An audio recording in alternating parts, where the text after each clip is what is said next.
उत्तर प्रदेश की तरह, यूपी की तरह, जिस तरह से यूपी में योगी सरकार जो भी इलीगल एक्टिविटीज में लोग पाए जाते हैं, उनके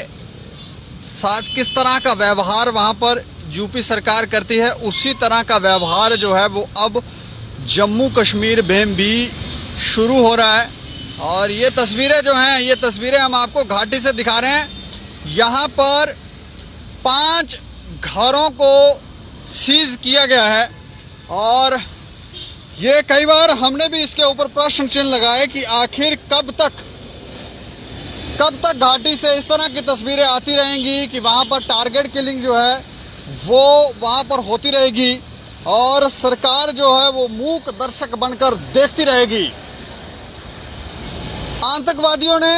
अपना कार्य करने का तरीका जो था वो बदला था। उन्होंने टारगेट किलिंग करना शुरू की और तरीका भी ऐसा कि इतने डरे सहमे कि इन लोगों ने एक तो टारगेट करते हैं, उसके बाद भाग जाते थे, मिलते भी नहीं थे, गायब हो रहे थे। तो हमने कई बार प्रश्न उठाया कि अब इसके लिए कोई तरीका जो है वो सरकार को बदलना चाहिए। इस तरह की तस्वीरें कब तक आती रहेंगी? तो अब तरीका जो है वो बदल दिया गया है और ये कार्य योगी सरकार ने किया, जिसकी वजह से कई सारे और राज्यों में उस तरह के काम जो है वो शुरू हुए। जो भी इलीगल कार्य करते हुए दिखे उनके खिलाफ कार्रवाई की गई, बुलडोजर जो था वो चलाया गया, उनके घर तोड़ दिए गए और घर का जो भी मलबा वहां पर निकलता था उनको ट्रैक्टर ट्रालियों में डालकर उठाकर ले जाया जाता था और उससे काफी सारे लोग जो थे वो डरे सहमे थे। और अब इस तरह की कार्रवाई जो है वो घाटी के अंदर भी शुरू हुई है और हम यूं कहेंगे कि जैसा आप कर्म करोगे वैसा आप फल भी भोगोगे। और यही एक तरीका है इन लोगों को रोकने का, क्योंकि ये लोग डरते सहमते हैं नहीं और वहां पर शायद घाटी के अंदर लोगों को डराकर उनके घरों में घुस जाते हैं, उनके घरों का इस्तेमाल करते हैं आतंकवादी गतिविधियों के लिए और उसके बाद वहां से फरार भी हो जाते हैं। और जो हमारे सैनिक थे वो इन्हें रोकने में कुछ हद तक नाकामयाब हो रहे थे। लेकिन अब जो खबर है, श्रीनगर के अंदर, घाटी के अंदर 5 घरों को जब्त किया गया है, सीज किया गया है और इनमें जो आरोप है कि ये लोग इन घरों का इस्तेमाल आतंकवादियों ने आतंकवादी गतिविधियां फैलाने के लिए, घाटी के अंदर आतंकवादी गतिविधियों को अंजाम देने के लिए इन घरों का इस्तेमाल किया, वहां पर साजिश बनाई और उसके बाद अंजाम दिया। और अब ये एक बड़ी खबर है, अच्छी खबर है कि इन लोगों के साथ इसी तरह से व्यवहार होना चाहिए। घाटी के अंदर ऑपरेशन ऑल आउट चल रहा है, आए दिन कई सारे आतंकवादी जो हैं वो मारे जा रहे हैं, लेकिन उसके बाद भी इन लोगों ने आतंकवादियों ने अपना तरीका बदल लिया था और ये टारगेट किलिंग पे उतर आए थे। इसके अलावा आपको ये भी मालूम होगा कि इन लोगों ने इतना ज्यादा तरीका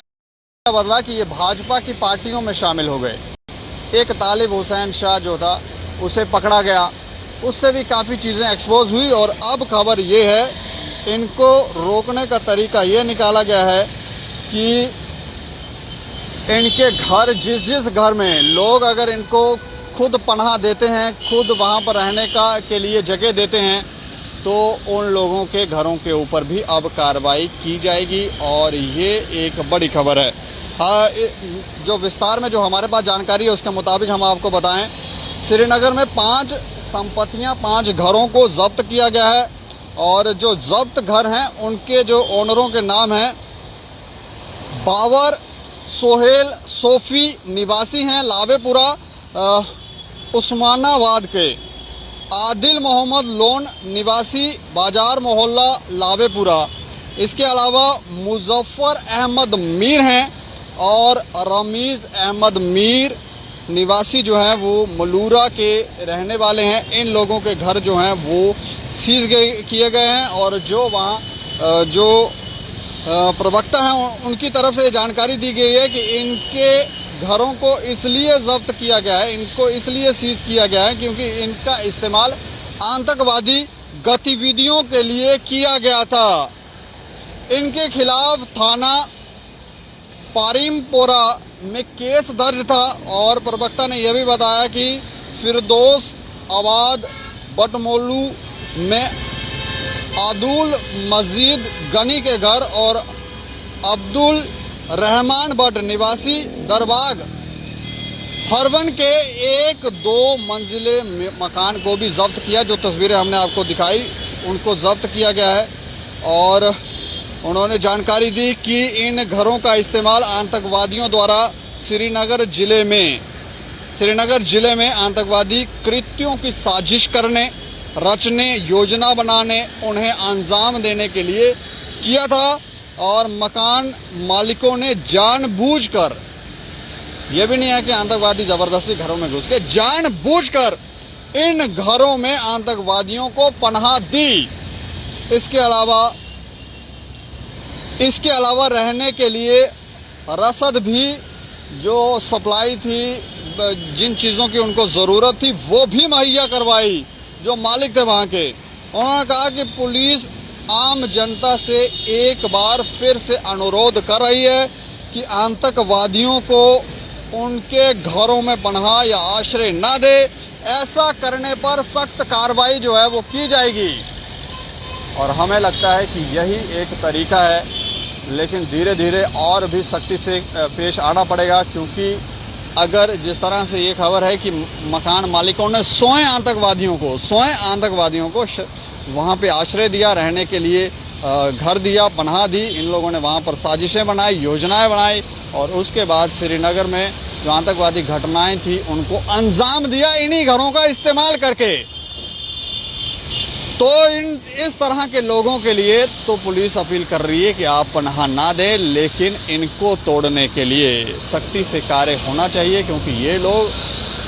बहुत अंदर तक घुस चुके हैं। इस खबर के ऊपर आप अपनी प्रतिक्रिया भी रखें और देखते रहें दैनिक क्षण समाचार। मुझे और मेरे सहयोगी को दें इजाजत। नमस्कार।